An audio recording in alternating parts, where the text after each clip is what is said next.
नमस्कार प्रेक्षकांनो, सनई चौघडी मालिकेच्या आजच्या प्रोमोमध्ये आपण आता असे पाहतोय की इकडे शर्वरी ही जयच्या गाडीमधून प्रवास करत असताना जयची गाडी इकडे बंद पडते आणि त्यानंतर शर्वरी ही आता त्याला बोलू लागते की तुझ्या या असल्या खटारा गाडीपेक्षा आमची BST खूप बरी, आमची लालपरी खूप छान आहे आणि बघ आत्ता 5 मिनिटातच इकडे येईल.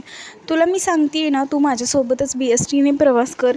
मात्र इकडे जय खानोलकर प्रवास करण्यासाठी तयार नसतो. त्यावरती शर्वरी ही आता त्याला शायनर ये ना असं बोलून बसमध्ये चढते व त्यानंतर आता जय हा कॅबवाल्यांना कॉल करत असतो. मात्र त्याला एकही कॅब बुक होत नाही. त्यावरती आता तो देखील आता BSTमध्ये चढतो आणि त्यानंतर आता इकडे कंडक्टर ज्यावेळी तिकीट काढायला आलेला असतो त्यावेळी आता तो त्याचं क्रेडिट कार्ड देत असतो. त्यावेळी कंडक्टर जयला बोलतो की हे काय तुमचं मॉल नाही आहे, इकडे सुट्टे पैसेच लागतात, इकडे क्रेडिट कार्ड डेबिट कार्ड असलं काहीच चालत नाही आहे. त्यावरती जयकडे आता देण्यासाठी सुट्टे पैसे नाही आहेत, म्हणून शर्वरीच आता जयचं इकडे तिकीट काढते व त्यानंतर इकडे जय पहिल्यांदाच STमधून प्रवास करत असतो. त्यामुळे त्याला ते काही कम्फर्टेबल होत नाही आहे आणि त्यानंतर जय ब्रेक दाबल्यावरती आता पडणार. तेवढ्यातच इकडे शर्वरी त्याला दाखवते की इकडे जे वरती अडकवलेलं आहे त्याला पकडण्यासाठी धर आणि त्यानंतर जय हा त्याला पकडायला जातो. मात्र अचानक ब्रेक लागल्यामुळे आता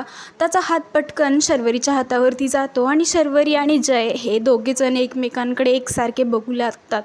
तर दुसरीकडे समायरा हिने आता दोघांना असावरी आणि गौतमला एकत्र पाहिलेलं आहे व तिला त्या दोघांचा प्रचंड राग आलेला आहे. मात्र इकडे असावरी आता गौतमला विचारत आहे की आता तुझी तब्येत कशी आहे आणि तुम्ही ठीक आहात ना, आपल्या दोघांचं पुढे जाऊन काहीच होऊ शकणार नाही.